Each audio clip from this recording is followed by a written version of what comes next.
Friends, welcome back to our channel. ഇന്ന് നമ്മൾ നോക്കാൻ പോകുന്നത് USS എക്സാമിൻ്റെ കേരള പാഠാവലിയുമായി ബന്ധപ്പെട്ട കുറച്ച് ചോദ്യങ്ങളും അവയുടെ ഉത്തരങ്ങളുമാണ്. അപ്പോൾ നമ്മൾ ഓൾറെഡി ഒരു വീഡിയോ അപ്ലോഡ് ചെയ്തിട്ടുണ്ട്. അപ്പോൾ ഒരുപാട് കൂട്ടുകാർ മാത്സും സയൻസും ഒക്കെ ആവശ്യമാണെന്ന് പറഞ്ഞിട്ടുണ്ടായിരുന്നു. അപ്പോൾ നമുക്ക് വരും ദിവസങ്ങളിൽ എല്ലാ വിഷയങ്ങളും അപ്ലോഡ് ചെയ്യാം. അപ്പോൾ നമുക്കിതിൻ്റെ രണ്ടാം പാർട്ട് നോക്കാം. ആദ്യത്തെ നമ്മൾ പാർട്ടിൽ 25 ചോദ്യങ്ങളാണ് ഡിസ്കസ് ചെയ്തത്. ഇനി 26 മുതലുള്ള ചോദ്യങ്ങൾ നമുക്ക് നോക്കാം.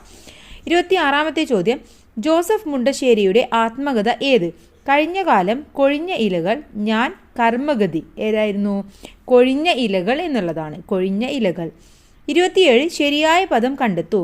യാദൃച്ഛികം, യാദൃച്ഛികം, യാദൃച്ഛികം, യാദൃച്ഛികം. ഏതാണ്? ഡി ആണ് ശരിയായ ഉത്തരം, യാദൃച്ഛികം. 28ാമത്തെ ചോദ്യം, നിഘണ്ടുവിലേതുപോലെ ക്രമീകരിച്ച് എഴുതാം. എങ്ങനെയാണ് നിഘണ്ടുവിലേതുപോലെ എഴുതുക എന്ന് പറഞ്ഞാൽ അക്ഷരങ്ങൾ നോക്കിയിട്ട് അല്ലേ. ഇപ്പോൾ നമ്മൾ അറബിക്ക് ഇംഗ്ലീഷിലെല്ലാം ആൽഫബറ്റ്സ് നോക്കി എഴുതുന്ന പോലെ തന്നെ നമുക്ക് മലയാളത്തിലും ചെയ്യാം. ഇവിടെ തന്നിട്ടുള്ളതിലെ ശരിയായ ഉത്തരം ഉദയം, ഉപകാരം, സന്നിധി, സൂക്ഷ്മം. ഓക്കെ, ഓപ്ഷൻ ബി ആണ് ശരിയായ ഉത്തരം. ഇനി 29ാമത്തെ ചോദ്യം, താഴെ കൊടുത്തവയിൽ സന്തോഷ് എച്ചിക്കാനത്തിൻ്റെ കൃതി മനുഷ്യന് ഒരു ആമുഖം, നരനായും പറവയായും, ആടുജീവിതം, കാലം കാത്തുവെക്കുന്നത്. ശരിയായ ഉത്തരം നരനായും പറവയായും എന്നുള്ളതാണ്. ഇനി കരുവാറ്റ ഈക്വൽ ടു കരുമ്പുളി, കറുത്ത പൂമ്പാറ്റ, കറുത്ത പക്ഷി, കറുത്ത പാറ്റ. കരുമ്പുളിയാണ് നമ്മൾ കരുവാറ്റ എന്ന് പറയുന്നത്. 31 ഇവരും ഇവരുടെ കൂട്ടരും എത്ര വ്യാകുലരായിരിക്കും? സന്യാസി ചിന്തിച്ചു. അടിവരയിട്ട പദത്തിൻ്റെ അർത്ഥം വ്യാകുലരായിരിക്കും എന്നുള്ളതാണ്. പരാജയം, സന്തോഷം, ആകുലം, പരിഭവം. എന്താണ്? ആകുലം അല്ലേ. അതിനെക്കുറിച്ച് ചിന്തിക്കുന്ന ഒരു ആകുലതയാണ് നമുക്കവിടെ കാണാൻ കഴിയുന്നത്. 32 മുറ്റത്തിൻ്റെ കാൽക്കെട്ട്, വരമ്പ് എന്ന പദം അർത്ഥമാക്കുന്നത്. മുറ്റത്തിൻ്റെ കൽക്കെട്ട് അഥവാ വരമ്പ് എന്ന പദം അർത്ഥമാക്കുന്നത് എന്താണ്? പാതുകം, പിണി, ഒലക്കോട്ട, കോലായ. എന്താണ്? പാതുകം എന്നതാണ്. പാതുകം. 33 അമർഷം എന്ന അർത്ഥം വരാത്ത പദം. കോപം, ദേഷ്യം, ഉത്കർഷം, ഈറ. ദേഷ്യം എന്നുള്ളതാണ്. അമർഷം എന്ന് പറഞ്ഞാൽ കോപം അല്ലെങ്കിൽ ഈറ എന്നൊക്കെയാണ്.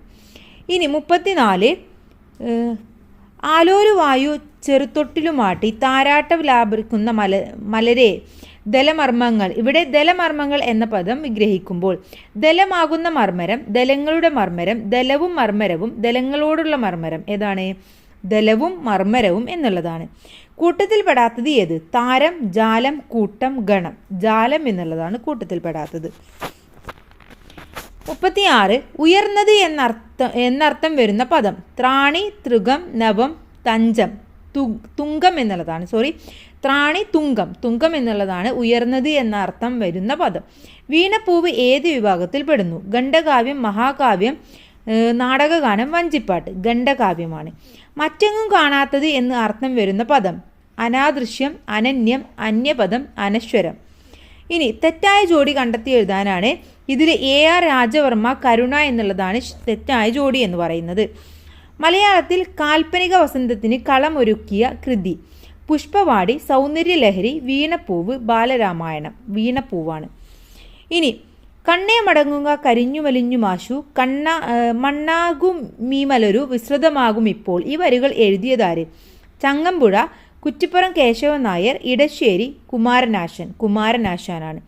42 കൃതജ്ഞത എന്നതിൻ്റെ വിപരീതം. കൃതജ്ഞത, കൃതകൃത്യത, കൃതജ്ഞത, കൃത്യനിഷ്ഠത, അജ്ഞത എന്നതിൻ്റെ വിപരീത അർത്ഥം എന്ന് പറയുന്നത് കൃത്യഘ്നത എന്നുള്ളതാണ്. കൃതഘ്നത. ഓപ്ഷൻ ബി ആണ്. 43 വാക്കിൻ്റെ എന്ന പ്രത്യയം ഏത് വിഭാഗത്തിലാണ്? ആധാരിക, സംബന്ധിക, പ്രതിഗ്രാഹിക, നിർദ്ദേശിക. അതിൽ സംബന്ധിക എന്നതാണ് ശരിയായ ഉത്തരം. ശരിയായ പദം ഏത്? ശ്രേതാവ്, ശ്രോതാവ്, ശ്രേതാവ്, ശ്രുതാവ്. ഏതാണ്? ശ്രോതാവ് എന്നുള്ളതാണ്. കേൾവിക്കാരനെയാണ് നമ്മൾ ശ്രോതാവ് എന്ന് പറയാം. ഇനി 45 അദൃശ്യൻ എന്ന വാക്കിൻ്റെ അർത്ഥം. അദൃശ്യൻ, അജയ്യൻ, അമേയൻ, ആരാധ്യൻ. അജയ്യൻ എന്നതാണ് ശരിയായത്. 46 പ്രകാശിക്കുന്നത് എന്ന അർത്ഥം വരുന്ന പദം. ഉജ്ജ്വലം, ഉല്ലാസിതം, ഉന്മീലിതം, ഉത്തേജിതം. ഏതാണ്? ഉജ്ജ്വലം എന്നുള്ളതാണ്. വണ്ടിൻ്റെ പര്യായമല്ലാത്ത പദം. മധുപം, മകരന്തം, ഭ്രമണം, അളി. മകരന്തം എന്നുള്ളതാണ്. തെറ്റില്ലാത്ത പദം മാത്രം തിരഞ്ഞെടുക്കുക. സൃഷ്ടാവ്, സാന്ത്വനം, പ്രവൃത്തി, അത്ഭുതം. സ്വാന്തനം എന്നുള്ളതാണ് തെറ്റില്ലാത്ത പദമായിട്ട് ഇവിടെ വരുന്നത്. കഴിഞ്ഞയുടനെ എന്നതിലെ സന്ധി ആദേശസന്ധി, ആഗമസന്ധി, സന്ധി, ലോപസന്ധി. ദിത്തസന്ധിയാണ്. ഈ സന്ധികളെ കുറിച്ചിട്ട് നമുക്കൊരു വീഡിയോ ചെയ്യാവുന്നതാണ്. അപ്പോൾ കൂട്ടുകാർ അത് മനസ്സിലാക്കി കഴിഞ്ഞാൽ നിങ്ങൾക്ക് മനസ്സിലാവും എങ്ങനെയാണ് ഈ സന്ധി മനസ്സിലാക്കുക എന്നുള്ളത്.